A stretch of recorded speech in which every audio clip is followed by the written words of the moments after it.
everybody, welcome back. I am Steve, your host. So glad you joined us. We're heading back into the training guide from the 33 series, the second volume, third chapter on the mom wound. We finished up the dad wound last time. Now we're going through the mom wound. And you know, the influence of mom is very important. The mother-son relationship is so important, an important part of who you are.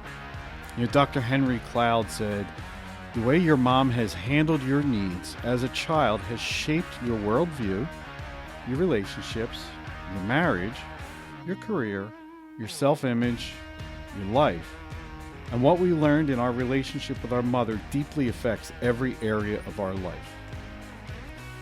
And that was from his book, The Mom Factor, by, again, Dr. Henry Cloud. And there's two significant breaks with mom. A healthy relationship with mom requires two breaks. A physical break, which is the physical separation from mom at birth, to end that oneness that began at conception. And then there must be an emotional separation from mom when a boy transitions into manhood. You know, many men are left deeply entrenched or overly connected to mom. Men who are overly connected to mom can feel like their masculinity is fragile. In Genesis 2:24 it says, therefore, a man shall leave his father and his mother and hold fast or cling to his wife, and they shall become one flesh. You know, the mother wound can be an unhealthy emotional relationship with mom that causes son to either be threatened by the influence of women later on in life, or over-identify and become submissive to the influence of women. Men with the mother wound will often drift into one of two extremes in how they relate to women. They often either become dominant or soft. A dominant male is going to be too controlling towards women.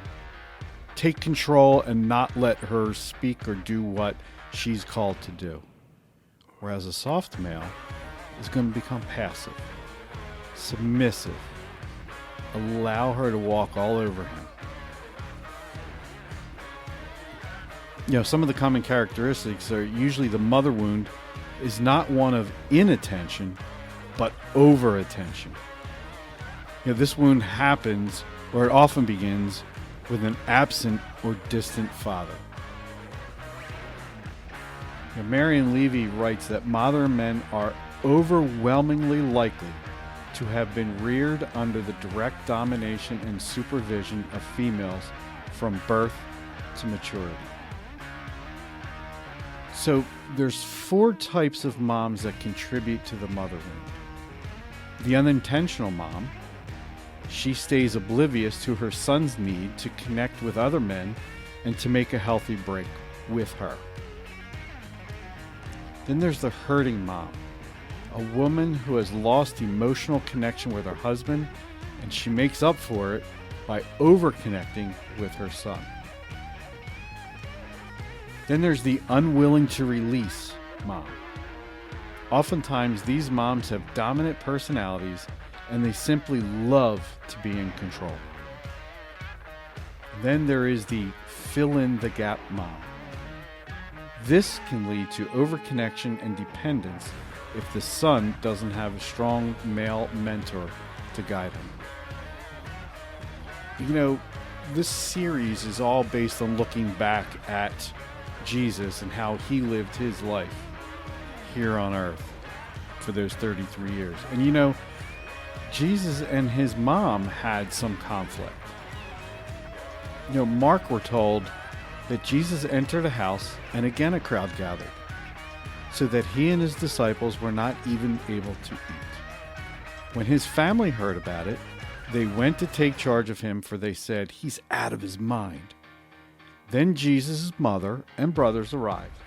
Standing outside, they sent someone in to call him. A crowd was sitting around him, and they told him, hey, your mother and brothers are outside looking for you. Who are my mother and brothers? He asked. Then he looked at those seated in a circle around him and said, "Here are my mother and my brothers. Whoever does God's will is my brother and sister and mother." Again, that was Mark 3, 20 to 21 and 31 to 35. Jesus had healthy boundaries with his mom. And then we see at the end of the first section of his life, near the cross of Jesus stood his mother. And when Jesus saw his mother there, and the disciple whom he loved standing nearby, he said to his mother, "Dear woman, here is your son," and to the disciple, "Here is your mother." And from that time on, this disciple took her into his home. And that was John 19:25 and 27. Jesus' actions respected her role as a mom. So even while Jesus is hanging on the cross, nails in his hands and his feet, he still had enough respect for his mother to make sure that she was taken care of when he passed. You know, Jesus offers us perfect example of how we are to interact with our moms. We're to have healthy boundaries.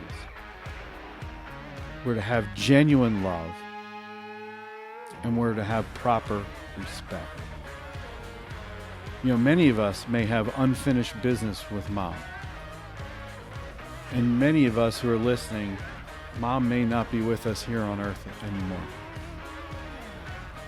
My mom and my mother-in-law both passed away in 23, so I can't go back and reach out to my mom and say, "Hey, I respect you. Thank you for your love. Thanks for building me up and taking care of me."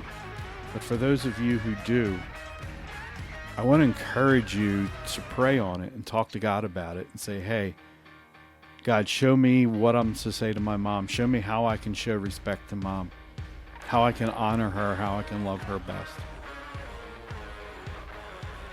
But the mom wound is real.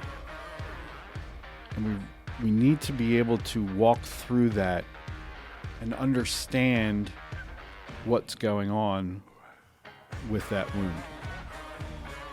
So I want you to be able to develop a plan to overcome the mother wound. Address specific issues. Don't be vague. Don't generalize. Be specific. Specific is terrific. Establish boundaries for future interactions. You know, draw some time-tested boundaries that dictate how both of you will interact. And then spell out clear consequences for violating those boundaries.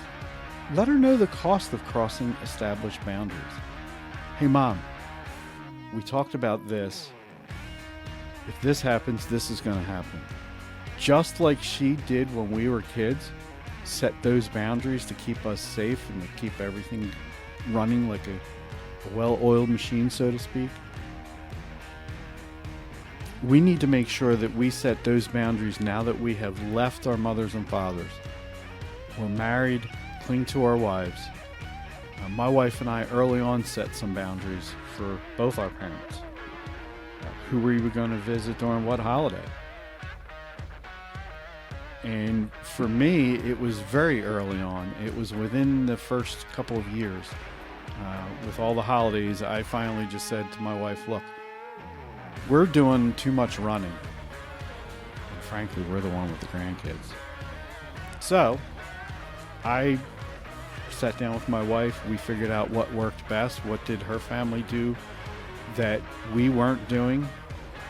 For instance, Christmas Eve was her grandfather's birthday. So they always spent Christmas Eve over there. We didn't do that. It wasn't any of our birthdays.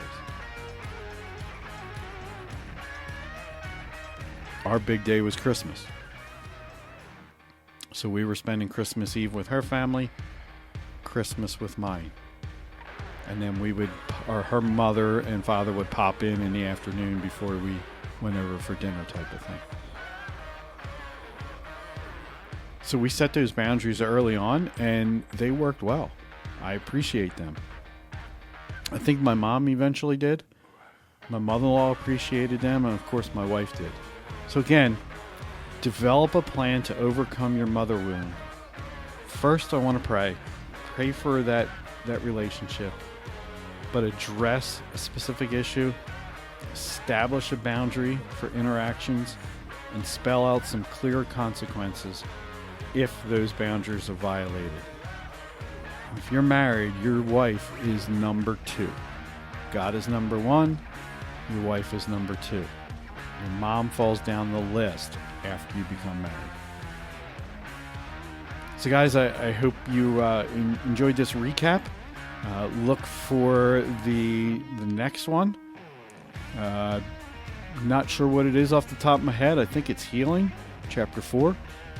But yeah, look forward to that. Look forward to recapping that for you. If you need a book or want a book, there's going to be a link down at the bottom of the podcast. You don't pay any more for it. I get a little commission to keep this going, and everybody stays up and happy. So hey, look forward to seeing you next time. Thanks again for stopping by, and leave a comment. Let me know what you think, what things we could do to change, make better. Love your feedback, and hope everybody is going to have a great Easter. This is a couple weeks before Easter, so enjoy Resurrection Day.